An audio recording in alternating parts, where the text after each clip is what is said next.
ECUs, or electronic control units, control just about every system on the vehicle, and the information that is kept in their memories is critical to their ability to operate these systems. That memory can be wiped out in an instant anytime the battery is disconnected. So learn how to keep that memory alive in today's Mighty Minute.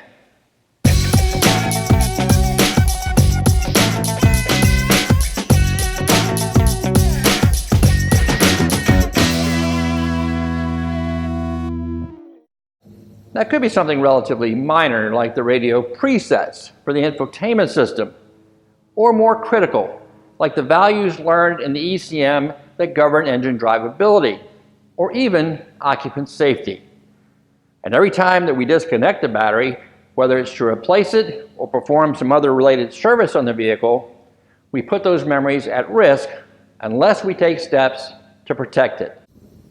Keeping the memory alive, though, is easy using a special tool like this one. It's called a memory saver, and it's designed to allow us to connect an alternative 12-volt power supply to the systems while the battery is being disconnected. The connection point of choice, the DLC, the diagnostic link connector, the same place that you connect a scan tool. Why the DLC? Well, pins number 4 and number 5 are grounds, while pin 16 on the DLC has battery voltage present at all times regardless of the power mode in use or the position of the ignition key.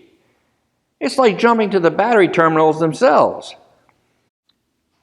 Memory savers are available from a number of sources.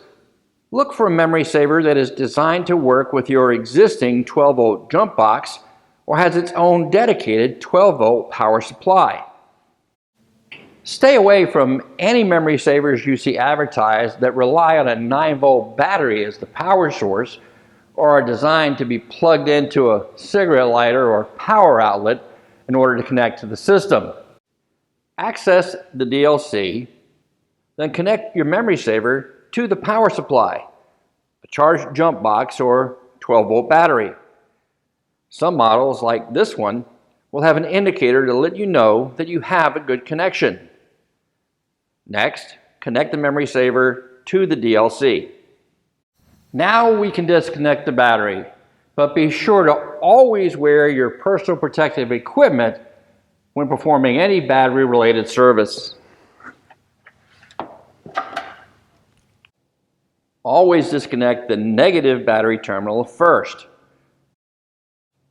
Then disconnect the positive battery terminal. Now here's where you have to pay attention. The positive battery cable is still hot, now powered by the alternate 12-volt power supply we just connected with the memory saver. Be sure to isolate the cable end to prevent it from accidentally shorting to ground. A shop rag and some electrical tape work just fine. When you're ready to install the new battery or reconnect the existing one, just follow these steps in reverse.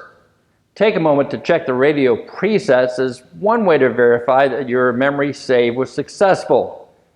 Thanks for watching.